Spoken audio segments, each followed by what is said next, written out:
As 2022 was coming to an end and I still hadn't finished my video essay about the school trilogy that I have been working on for almost a year now, I was looking for another reason to talk about BTS, because I love talking about BTS, but without having to do research for an hour-long video essay. Those are so much fun to make and they will be the center of my channel going forward, but I can't tell you how much work goes into such a video. So instead of analyzing a body of work and doing a lot of research, I will just share some opinions about the music BTS have released this year. I'm usually not that fond of purely opinion-based videos or channels, especially when it comes to K-pop channels, because those just feed off of controversy and breed hate in the comment section without really adding to a conversation. But I shouldn't judge those channels too harshly because now I'm doing the exact same thing. I really hope my video will not spark any anger or hatred, but that it will be just lighthearted and fun. I hope we can have chill conversations about the mentioned releases. I'd love to hear all of your thoughts and opinions. Please keep in mind that my opinions are based on my own preferences and my opinion doesn't invalidate yours. So let's get into it. I will start this video with reviewing the 3 albums that were released this year, Proof, Jack in the Box, and Indigo, and will then rank the 10 singles and collaborations the members participated in. Let's start with Proof. Proof, the anthology album that BTS released shortly before their 9th anniversary of being together, celebrates the past hits of the world's biggest boy band and paints a picture of their path so far, while also thanking their fans, ARMY, for their undying support and giving promises of what's to come next.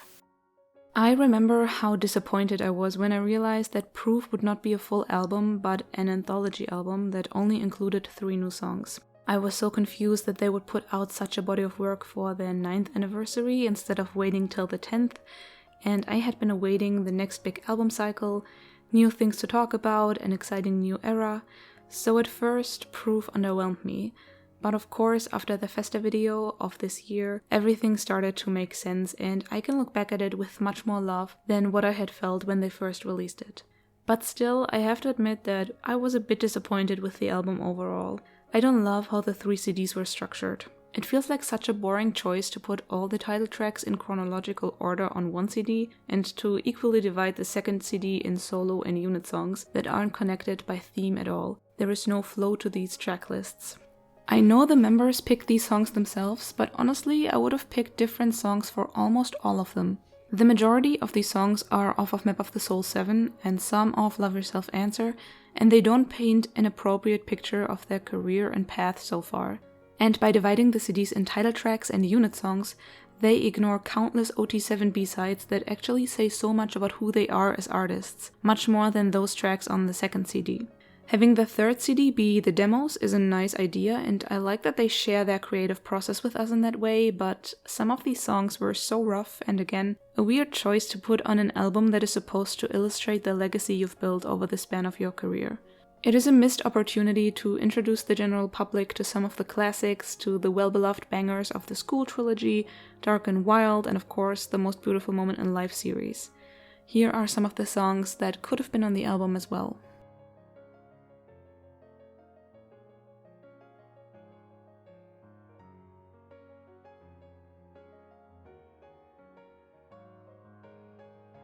If I had been in charge of arranging this album, I would have mixed demos, solos, unit songs, normal B-sides and title tracks and arranged them in an order that was roughly chronological, but more importantly, that would have told a story thematically and that would have done justice to every era of BTS's career and by that to every facet that makes up their artistic identity.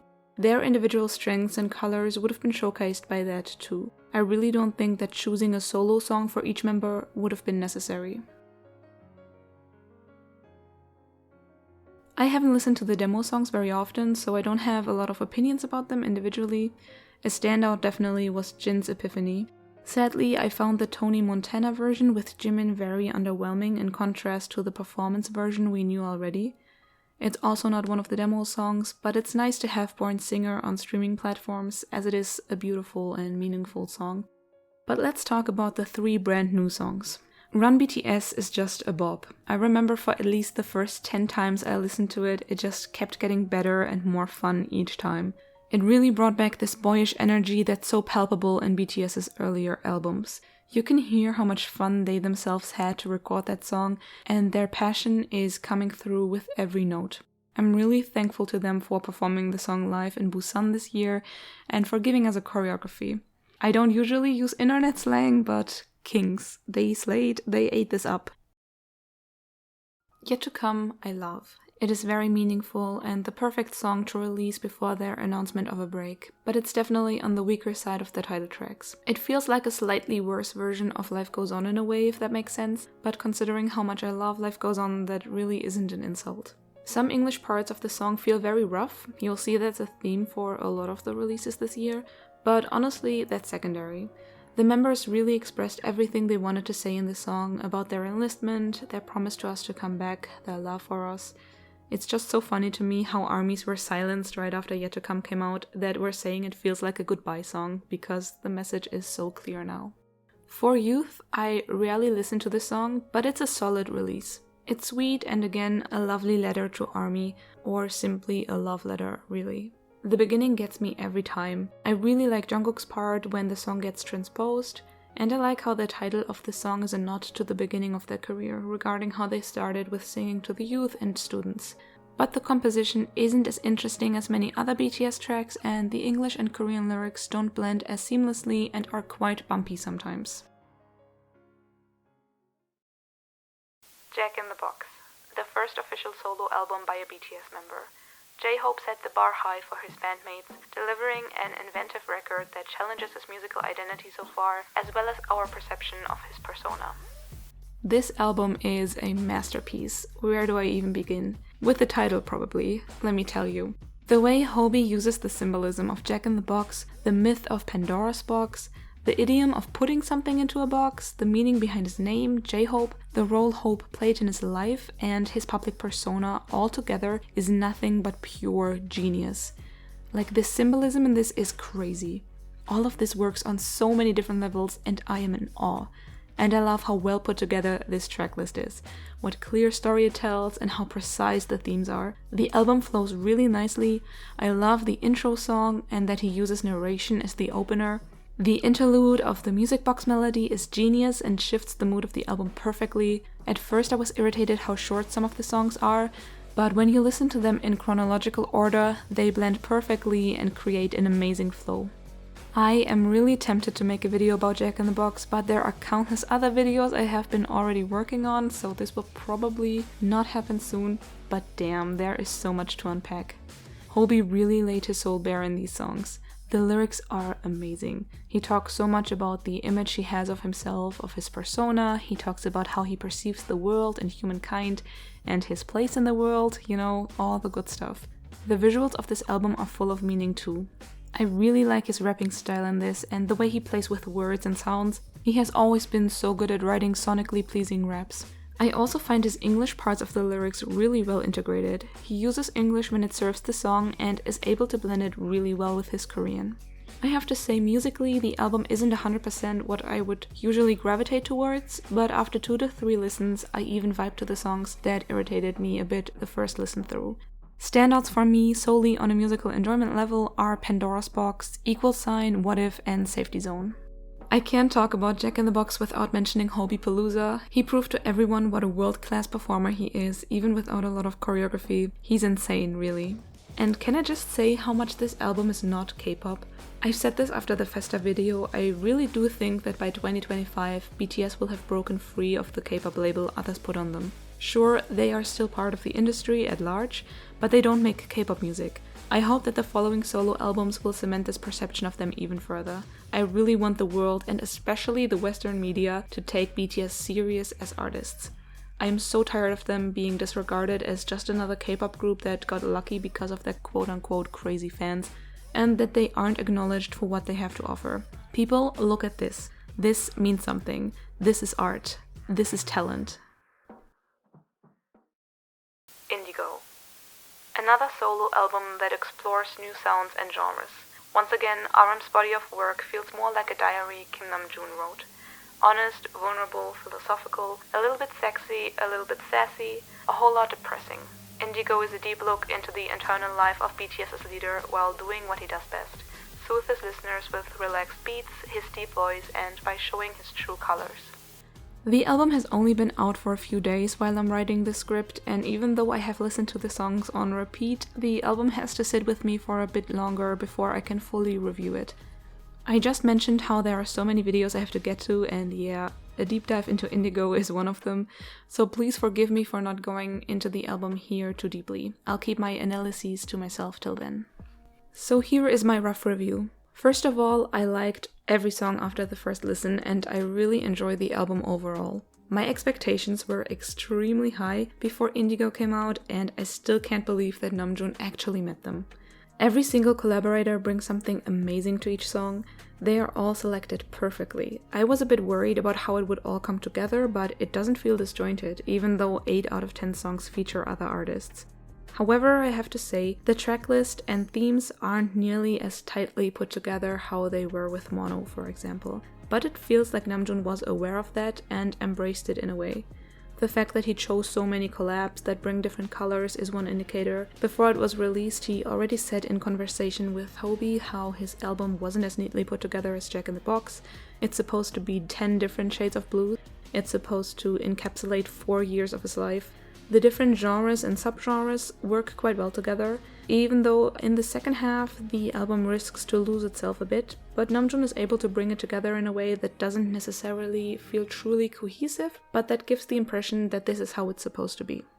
Except for the tracklist that lacks some cohesion in my opinion, there is only one other real criticism I have so far, and that is Namjoon's vocal performance in some songs. Before you get a heart attack, let me assure you I love his voice in general. When he's rapping or even singing in a softer tone, I taste honey and stars.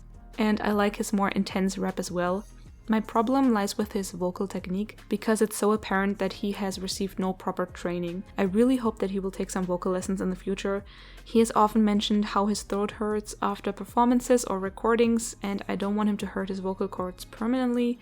He strains a lot, and there are certain parts of songs I always wince at, especially when he tries to sound extra hoarse as a stylistic choice, or when he's singing higher than his vocal range allows. I want him to be more secure in his voice. A quick round of random things I loved. The hook of Wildflower is beautiful. It makes me feel like I'm flying. I was curious how much I would love Eugene's voice, because from what I've heard of her work in Cherry Filter, I wasn't really a fan, but she elevates the song so much and her vocal tone fits her part perfectly. It's so addictive. On the topic of Wildflower, I love the music video. It's beautiful and just so Namjoon-esque.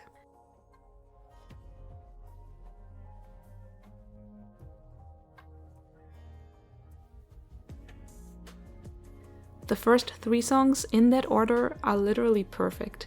I love the nod to Namjoon's love for art with Hyun and Still Life. I kind of wish he would have stuck with metaphors of the art world a little bit more for this record. I love this part in Change Part 2. I love Mahalia's part in Closer, and that whole song really, even though my favorite song so far is Still Life. And let me just say that I respect Namjoon so much, and I'm truly thankful to him for sharing his art with us, for being real and truthful and relatable and just Namjoon. I can't tell you how much I love this man. Okay, now that I got that off my chest, let's move on to my ranking of all the singles and collaborations that came out this year. There are 10 if I didn't miscalculate. At number 10 we have Bad Decisions by Benny Blanco, BTS and Snoop Dogg.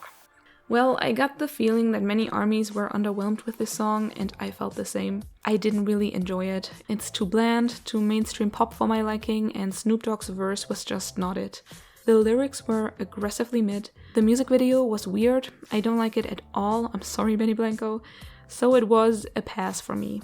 And it felt like it was made to be a Jungkook and maybe Jimin feature instead of using the strengths of the entire vocal line.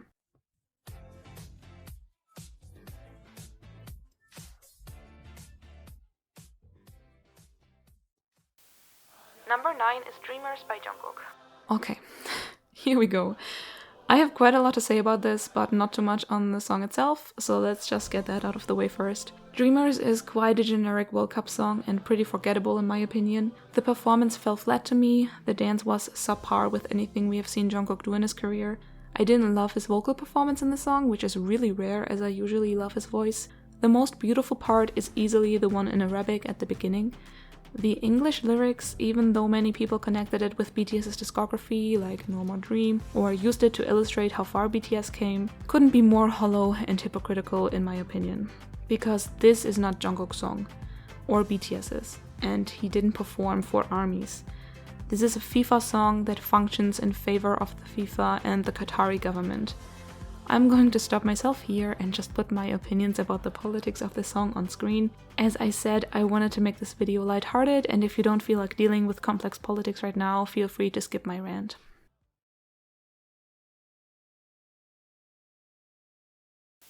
Number 8, My You by Jungkook.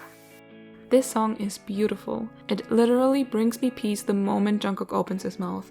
Normally, I don't love songs just because they're soft, but this one just works for me. Even though it doesn't excel in other regards, lyrics, melody, production, none of it is especially great, it's just fluffy and unbelievably cute. The video that was released alongside it was also very sweet and well made. Number 7, Left and Right by Charlie Puth featuring Jungkook. It's a fun poppy track, and I enjoyed hearing it in the radio and played in stores and seeing it chart for a long time because that's sadly still so rare for BTS songs. It did what Bad Decisions tried to do, be a fun summer bop. It's nothing truly special beyond that, and also I'm not the biggest fan of Charlie Puth, but the song did what it was supposed to do and I respect it for it. Jungkook's and Charlie's voices fit perfectly on that track, although Jungkook definitely stole the show. And I really like the fun incorporation of hearing their voices only on the right or left earphone for that one part. Number 6, With You by Jimin and Ha Sung-un. It's one of those sweet night kind of songs that are perfect for falling asleep. It's so cute and peaceful. Their voices worked very well together. They weren't overly produced, which I appreciated. Big hit producers, take some note. And I'm so starved of good harmonies in K-pop that I love any song that features some kind of vocal harmonies, even if they're quite basic. But seriously though, I will never forgive the K-pop industry for having groups up to 7, 10, 13 members and barely ever incorporating harmonies. Why is singing in general an afterthought for so many companies? Number 5, Stay Alive by Jungkook, produced by Suga. Okay, the thing is, from this point on, the following songs could easily be switched. They're all so good and I listen to all of them a lot. And Stay Alive is simply epic. It's proof that Yoongi can produce any genre of music. I love Jungkook's vocal performance, although I don't like how the instrumentals drown him out multiple times in the song, but it gives me dramatic, fantastical, getting lost in a fictional world kind of vibes, and I'm obsessed. It was in my top 10 songs I listened to in 2022 on Spotify Wrapped, deservedly so. Number 4, The Astronaut by Jin. This song, if I rated the songs on their emotional value alone, this would easily be number 1. When I watched the music video for the first time, I was full on sobbing at the end. I watched Jin's performance at Coldplay's concert one time and was literally sobbing at the end again. I managed to stream the song a few times, was sobbing again when I watched the music video for the second time, because damn, this song cuts so deep. First of all, I love Jin's voice so much. I love the lyrics and the fact that he wrote the verses on his own. That really gives the song an even bigger personal touch. I like Coldplay's involvement, and I think their style and Jin's go very well together. His relation to space imagery through his solo song Moon and their collaboration My Universe make this space-themed song feel really poetic in a way. And we got so many wholesome moments between Jin and Chris Martin. Their work together feels organic. The music video was produced by Lumpens, and it really shows. I love almost all projects Choi Young-sok is involved in. He understood Jin's persona and relationship with ARMY so well and was able to capture that beautifully. I also think it was much more authentic for Jin to release a single instead of a full album before he enlisted. I hope he'll release one when he returns though. Number 3, That by Psy featuring Suga. This song finds the perfect balance between being a fun, digestible hit and not being generic. The dynamic duo of Psy and Yoongi is something I never knew I needed, and I love how Psy made him show a newer side of himself. The dance is iconic. I really like the Wild West aesthetic of the music video, and Yoongi's entrance especially. And the entire song made me so happy when it came out. It still does, which also shows the quality of this song. Where Bad Decisions and Left and Right have worn out and become dull after a few listens, one more quickly than the other though, this song stays fresh and fun even after the 20th or 50th time you listen to it. Number 2, Sexy Nikim by Balming Tiger featuring RM. As digestible as that was for a wider audience, this song is not. I listened to some Bombing Tiger tracks before this one came out and kind of knew what I was getting into, so it didn't take me as long to adjust. I really like what they're doing, what kind of creative team they are, and how they're rethinking the concept of K-pop. I love the unusual aesthetic of the music video, and the theme of this song is right up my alley, and I really think this beat is amazing. But I get that this song is not everybody's cup of tea. However, I need everyone to agree that Namjoon's verse in this is simply heavenly. It still does things to me, even after the millionth time I've listened to it. He embodies the theme of the song perfectly. His vocal delivery, lyrics, and appearance in the music video. All of this is just so freaking sexy, what can I say? Also, this is another perfect example of how he chooses his collaborations based on creative vision instead of popularity. I really respect his integrity in everything that he does. Before I get to my number one, I just want to give a little shout out to the 4 unofficial songs that were added to streaming platforms for the release of The Astronaut and Indigo. Bicycle is Namjooning in song form and I'm in love with it. Tonight by Jin is beautiful, but I especially love Abyss so freaking much. This is such an underrated song and I need you to listen to it as soon as you finish my video. And of course, the Queen Super Tuna outreigns them all. And my number one single/collaboration of the year is Rush Hour by Crush featuring J-Hope. The pure joy this song gives me alone in the first few seconds is unreal.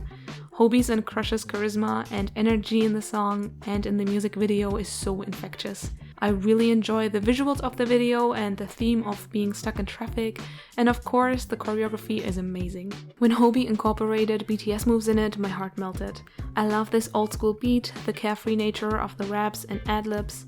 Besides all that, this song took on even more meaning for me because it came out when I was in Korea and I listened to it a lot while I was there, particularly during my time on Jeju Island. I listened to it on repeat on long bus rides across the island, and now the song tastes like those buses, sunny beaches, and Jeju's wonderful landscapes. That concludes my ranking, and I just gotta say, I love how songs and music in general can take on this meaning in our lives, how it intertwines with our lived experiences, how it can lift our moods, make us cry, give us comfort, make us feel connected to each other. As usual, BTS's releases did all of it this year. The range of this list truly astounds me. Tell me how much you disagree with my ranking in the comments, or how you would have ranked these songs. I can't wait for more projects the members put out and see where their individual paths lead them, and then how they will be able to bring their flavors and strengths together again when they reunite in 2025. I am so thankful to them for continuing to create and to share new sides of themselves, and I can't wait for the years to come.